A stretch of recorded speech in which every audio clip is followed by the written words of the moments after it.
1 Samuel chapter 13.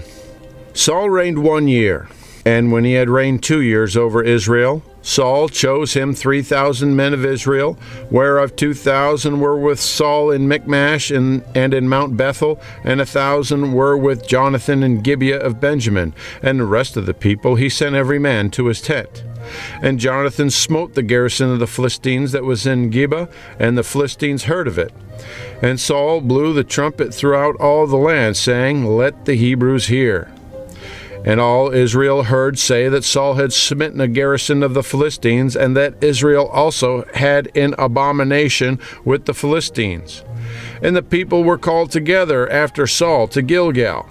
And the Philistines gathered themselves together to fight with Israel, 30,000 chariots and 6,000 horsemen, and people as the sand which is on the seashore in multitude. And they came up and pitched in Michmash eastward from Bethaven. When the men of Israel saw that they were in a strait, for the people were distressed, then the people did hide themselves in caves and in thickets and in rocks and in high places and in pits. And some of the Hebrews went over Jordan to the land of Gad and Gilead. As for Saul, he was yet in Gilgal, and all the people followed him trembling. And he tarried 7 days according to the set time that Samuel had appointed. But Samuel came not to Gilgal, and the people were scattered from him. And Saul said, Bring hither a burnt offering to me, and peace offerings. And he offered the burnt offering. And it came to pass that as soon as he had made an end of offering the burnt offering, behold, Samuel came. And Saul went out to meet him, that he might salute him. And Samuel said, What hast thou done?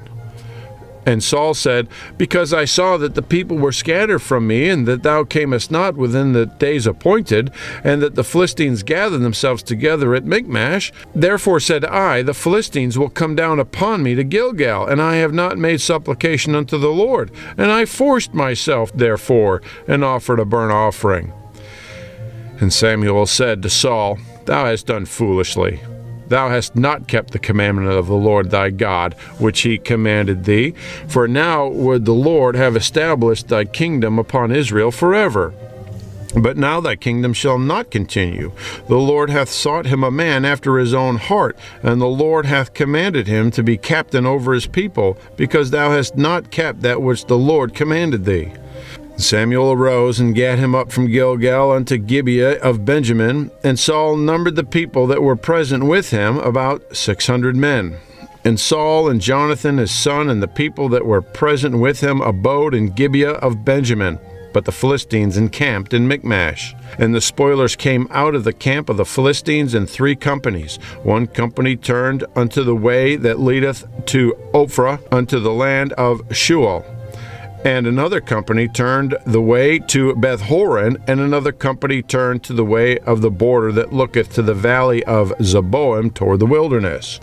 Now there was no smith found throughout all the land of Israel, for the Philistines said, Lest the Hebrews make them swords or spears. But all the Israelites went down to the Philistines to sharpen every man his share, and his coulter, and his axe, and his mattock. Yet they had a file for the mattocks, and for the coulters, and for the forks, and for the axes, and to sharpen the goads. So it came to pass in the day of battle that there was neither sword nor spear found in the hand of any of the people that were with Saul and Jonathan, but with Saul and with Jonathan his son was there found. And the garrison of the Philistines went out to the passage of Michmash. 1 Samuel chapter 14. Now it came to pass upon a day that Jonathan the son of Saul said unto the young man that bare his armor, Come, let us go over to the Philistines' garrison that is on the other side. But he told not his father. And Saul tarried in the uttermost part of Gibeah under a pomegranate tree, which is in Migron, and the people that were with him were about 600 men. And Ahiah the son of Ahitub, Ichabod's brother, the son of Phinehas, the son of Eli, the Lord's priest in Shiloh, wearing an ephod. And the people knew not that Jonathan was gone. And between the passages by which Jonathan sought to go over unto the Philistines' garrison, there was a sharp rock on the one side and a sharp rock on the other side. And the name of the one was Boses, and the name of the other Sina. The forefront of the one was situate northward over against Michmash, and the other southward over against Gibeah. And Jonathan said to the young man that bare his armor, Come, let us go over unto the garrison of these uncircumcised, and it may be that the Lord will work for us. For there is no restraint to the Lord to save by many or by few. And his armor-bearer said unto him, Do all that is in thine heart. Turn thee. Behold, I am with thee according to thy heart. Then said Jonathan, Behold, we will pass over unto these men, and we will discover ourselves unto them. If they say thus unto us, Tarry until we come to you, then we will stand still in our place, and we will not go up unto them. But if they say us, Come up to us, then we will go up. For the Lord hath delivered them into our hand, and this shall be a sign unto us. And both of them discovered themselves unto the garrison of the Philistines. And the Philistines said, Behold, the Hebrews come forth out of the holes where they have hid themselves. And the men of the garrison answered Jonathan and his armor-bearer, and said, Come up to us, and we will shew thee a thing.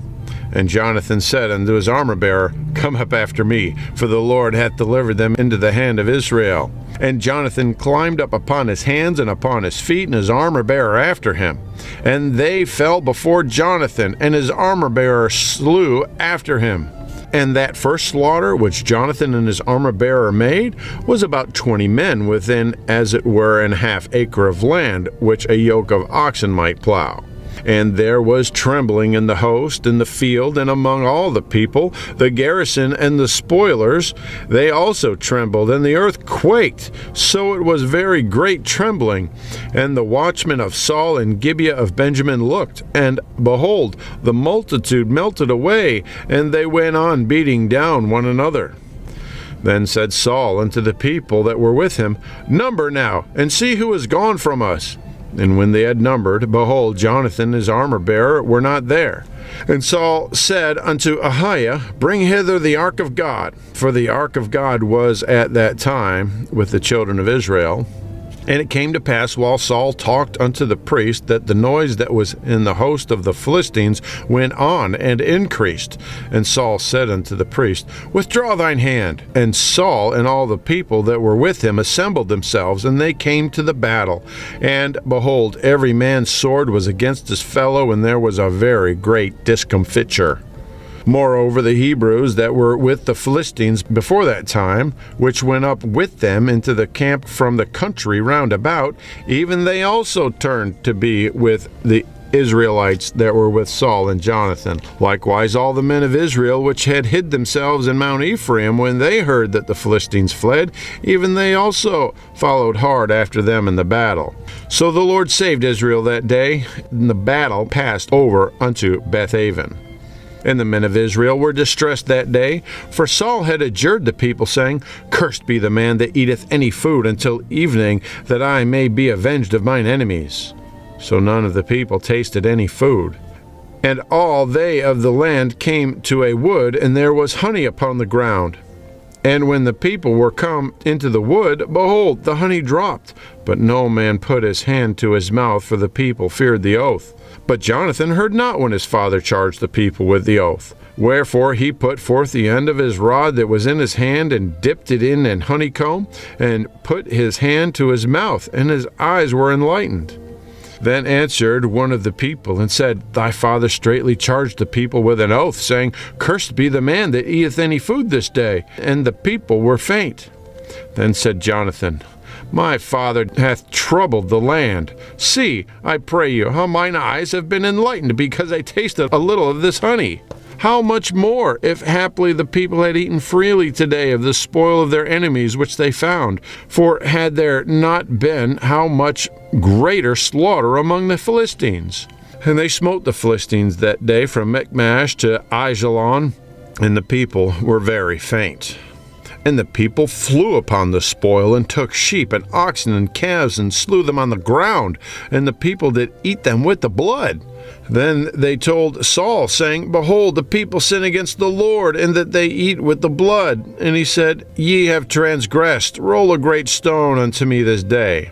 And Saul said, Disperse yourselves among the people, and say unto them, Bring me hither every man his ox, and every man his sheep, and slay them here, and eat, and sin not against the Lord in eating with the blood. And all the people brought every man his ox with him that night, and slew them there. And Saul built an altar unto the Lord. The same was the first altar that he built unto the Lord. And Saul said, Let us go down by the Philistines by night, and spoil them until the morning light, and let us not leave a man of them. And they said, Do whatsoever seemeth good unto thee. Then said the priest, Let us draw near hither unto God. And Saul asked counsel of God, Shall I go down after the Philistines? Wilt thou deliver them into the hand of Israel? But he answered him not that day. And Saul said, Draw ye here hither all the chief of the people, and know and see wherein this sin hath been this day. For as the Lord liveth, which saveth Israel, though it be in Jonathan my son, he shall surely die. But there was not a man among all the people that answered him. Then said he unto all Israel, Be ye on one side, and I and Jonathan my son will be on the other side. And the people said unto Saul, Do what seemeth good unto thee. Therefore Saul said unto the Lord God of Israel, Give a perfect lot. And Saul and Jonathan were taken, but the people escaped. And Saul said, Cast lots between me and Jonathan my son. And Jonathan was taken. Then Saul said to Jonathan, Tell me what thou hast done. And Jonathan told him and said, I did but taste a little honey with the end of the rod that was in mine hand, and lo, I must die. And Saul answered, God do so and more also, for thou shalt surely die, Jonathan. And the people said unto Saul, Shall Jonathan die, who hath wrought this great salvation in Israel? God forbid. As the Lord liveth, there shall not one hair of his head fall to the ground, for he hath wrought with God this day. So the people rescued Jonathan, that he died not. Then Saul went up from following the Philistines, and the Philistines went to their own place. So Saul took the kingdom over Israel, and fought against all his enemies on every side, against Moab, and against the children of Ammon, and against Edom, and against the kings of Zobah, and against the Philistines. And whithersoever he turned himself, he vexed them. And he gathered an host, and smote the Amalekites, and delivered Israel out of the hands of them that spoiled them. Now the sons of Saul were Jonathan, Ishui, and Melchishua, and the names of his two daughters were these: the name of the firstborn, Merib, and the name of the younger, Michal. And the name of Saul's wife was Ahinoam, the daughter of Ahimaaz. And the name of the captain of his host was Abner, the son of Ner, Saul's uncle. And Kish was the father of Saul, and Ner, the father of Abner, was the son of Abdiel. And there was sore war against the Philistines all the days of Saul. And when Saul saw any strong man or any valiant man, he took him unto him.